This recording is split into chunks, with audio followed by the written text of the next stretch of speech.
Good morning, students. Today we will continue same chapter, that is chapter number 2 of economics, and the name of the chapter is Sectors of Indian Economy. So,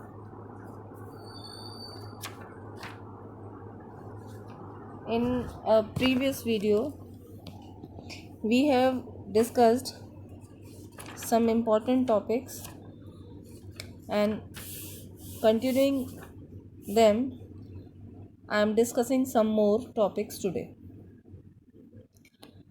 So today I'll tell you that sectors in terms of ownership, like public sectors and private sectors. So I will tell you about the basic difference between the public sector and the private sector. Indian economy is a mixed economy. Indian economy is a mixed economy. In a mixed economy, both public and private sectors coexist.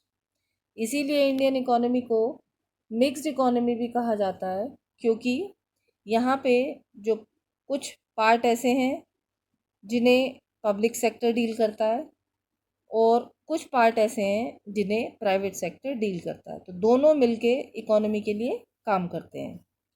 In public sector such enterprises are included as own, manage and control by government. तो public sector में जो enterprises हैं उनमें जो पूरा management होता है या जो पूरा कंट्रोल होता है वो गवर्नमेंट के द्वारा किया जाता है. Public sector includes all government own enterprises like railways, post offices, fire department, police department. Government has full control over these departments. The object of these enterprises is to promote social welfare along with earning profit. In private sector, all such enterprises are included as are owned by private individuals like Reliance Industry, Tata, Birla, Bajaj. ये हमारी कुछ ऐसी private institutions हैं जिनको कि private कंपनियां चलाती हैं. इसमें इनके रूल्स एंड रेगुलेशंस भी इनके अपने होते हैं, और इस तरह से जो पब्लिक सेक्टर है वो कंट्रोल और मैनेज किया जाता है गवर्नमेंट द्वारा, और जो प्राइवेट सेक्टर है उसको चलाया जाता है कुछ इंडिविजुअल्स के द्वारा. Now I'll tell you some basic differences between public and private sector. So in public sector, enterprises are owned and controlled by the government. जितने भी enterprises हैं, जितने भी departments हैं, they are controlled by the government department. But in private sector, the enterprises are owned by the individual or groups of individual like Tata, Reliance. These are some private groups. तो ये अपनी enterprises को खुद चलाते हैं. Now in public sector, production is undertaken both for profit motive as well as for social welfare.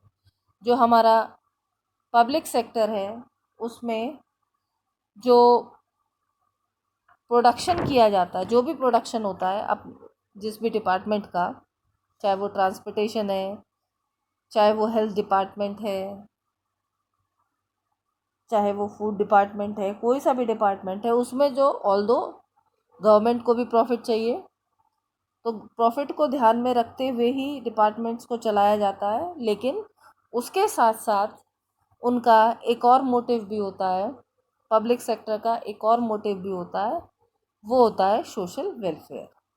Social welfare भी जो public sector है इसका एक मेन एम होता है. But in private sector production is undertaken for profit motive only. Maximum profit कैसे ले सकते हैं, मैक्सिमम प्रॉफिट कैसे गेन किया जा सकता है, तो प्राइवेट सेक्टर में जो मेन फोकस होता है वो मैक्सिमम प्रॉफिट पर होता है.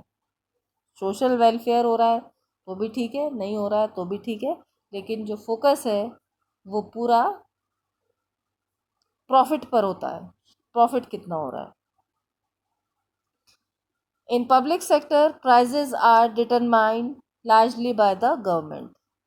जो हमारा गवर्नमेंट सेक्टर है उसमें जो अपना प्रोडक्ट है, जैसे रेलवेज़ है, अब रेलवे का क्या टिकट रहेगा, है ना, उसका कितना किराया है, अगर आप ट्रेन में फूड मंगवाते हैं तो उसका कितना रहेगा, उसका सारा का सारा ज़िम्मा गवर्नमेंट का होता है. उसके प्रॉफिट लॉसेस को, अपने प्रॉफिट को काटने के बाद, और वो जो अपने प्राइजेस को फिक्स करते हैं वो गवर्नमेंट अपने अकॉर्डिंग करती है. लेकिन प्राइवेट सेक्टर में prices are determined by market forces. Market forces जैसे डिमांड एंड सप्लाई. आपने देखा होगा कोई किसी चीज़ की मार्केट में डिमांड बढ़ गई, चाहे कोई ईटेबल आइटम्स हैं या कोई दूसरे आइटम्स हैं, तो एकदम से क्या होते हैं, रेट आसमान को छू लेते हैं. तो जो हमारा प्राइवेट सेक्टर है, this is all market based. जैसे जैसे हमारी डिमांड और सप्लाई बढ़ती चली जाती है तो रेट्स भी उसके अकॉर्डिंग हमारे चेंज होते चले जाते हैं. Despite the rapid privatisation, the role of public investment, the importance of public sector can not be undetermined. Public sector can provide essential good to mass at responsible or reasonable rate. The main motive of public sector is public welfare. The role of public investment is some key area is discussed below.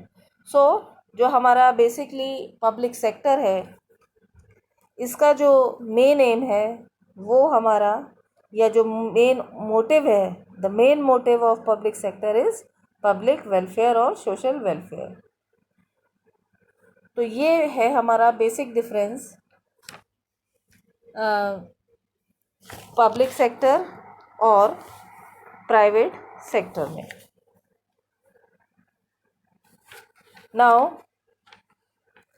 the role of public investment in education. Education implies the process of teaching, training and learning, especially in school and colleges, to improve knowledge and develop skills. In India, the size of illiterate population is the largest in the world. Education sector needs government intervention, particularly for providing elementary education. Private schools are generally located in urban areas and charges more fees. The poor person cannot afford these fees. So government intervention is required for setting the schools, particularly in the rural areas. So इसलिए कि जो private sector के schools हैं बहुत मुश्किल है उनमें गरीब लोगों को अपने बच्चों को भेजना, क्योंकि बुक्स का खर्चा, यूनिफॉर्म का खर्चा, ट्रांसपोर्टेशन का खर्चा, ये वो नहीं अफोर्ड कर सकता.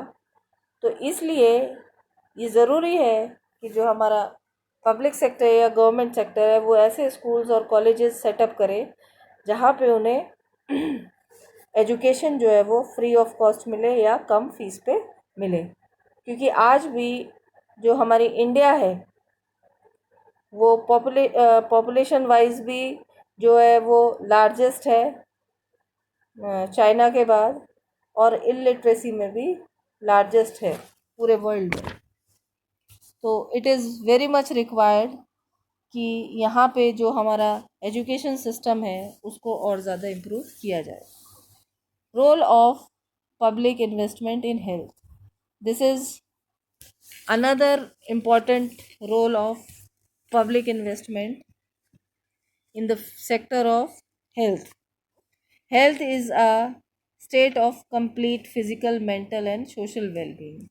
देखिए, आप यदि फिजिकली फिट हैं और मेंटली फिट हैं तो आपको हेल्दी नहीं कहा जा सकता। क्यों?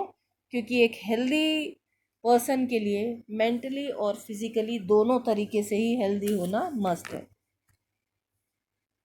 It does not mean absence of disease, rather it means a sound physical and mental state of the individual। तो इसलिए ज़रूरी है कि यदि हमें हेल्दी होना है तो मेंटली और फिजिकली हमें दोनों तरीके से फिट होना होगा, तभी ह्यूमन रिसोर्स डेवलपमेंट पॉसिबल है। Government has taken significant steps to provide good health facilities in the country. जैसे जो गवर्नमेंट है वो hospital, dispensary, community health centres, इन सब पर बहुत पैसा खर्च करती है। और डे बाय डे जो ये हमारे प्राइमरी हेल्थ सेंटर्स हैं उनको बढ़ा रही हैं, ताकि जो प्राइमरी हेल्थ सेंटर्स हैं वो रूरल एरियाज़ तक भी फैलें और सभी की अप्रोच में जो है वो ट्रीटमेंट आए। ऐसा नहीं है कि इलाज के अभाव में लोगों की जान चली जाए। इसके अलावा वैक्सीनेशन, जैसे इन दिनों अब कोविड का टाइम चल रहा है, आप सभी लोगों को इस चीज़ की जानकारी है कि जो हमारा वैक्सीनेशन हो रहा है वो हमारी गवर्नमेंट फ्री ऑफ कॉस्ट करा रही है। तो समय समय पे इस तरह के वैक्सीनेशन प्रोग्रामिंग्स गवर्नमेंट लॉन्च करती रहती है। इसके अलावा इंडिया में मलेरिया, टीबी, स्मॉल पॉक्स, ये कुछ ऐसी बीमारियां पहले फैली थी कि जिनको लाइलाज बोला जाता था कि इनका कोई भी इलाज नहीं है। तो समय समय पे इन डेंजरस डिजीज़ से बचाने के लिए भी गवर्नमेंट ने अपने प्रोग्रामिंग के थ्रू वैक्सीनेशन कराती रही है और फ्री ऑफ कॉस्ट। जैसे अभी आपने रिसेंट देखा होगा, अब तो इन दिनों बंद है, पल्स पोलियो प्रोग्राम। हर संडे को हर जगह, चाहे वो बस स्टैंड है, चाहे वो छोटे स्कूल्स हैं, है ना, चाहे वो मार्केट हैं, वॉलंटियर्स घूमते ही रहते थे कहीं भी। 5 साल से छोटे जितने भी बच्चे हैं या 8 साल से छोटे जितने भी बच्चे हैं उन सबको 2-2 ड्रॉप मुंह में डाली जाती थी पोलियो ड्रॉप की, क्योंकि ये भी एक ऐसी बीमारी फैलती जा रही थी कि इससे जो है बच्चे अपंग हो जाते हैं। तो गवर्नमेंट इस टाइप की जो प्रोग्रामिंग है, और वो पल्स पोलियो ड्रॉप जो पिलाई जाती थी वो भी बिल्कुल free of cost he provide कराई जाती थी।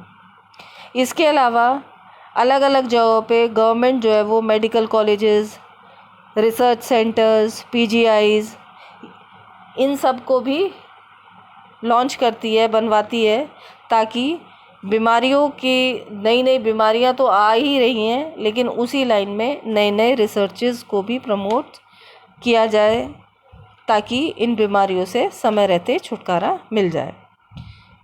Thank you so much, and rest of the points we will discuss in our next video. Thank you so much. Have a good day.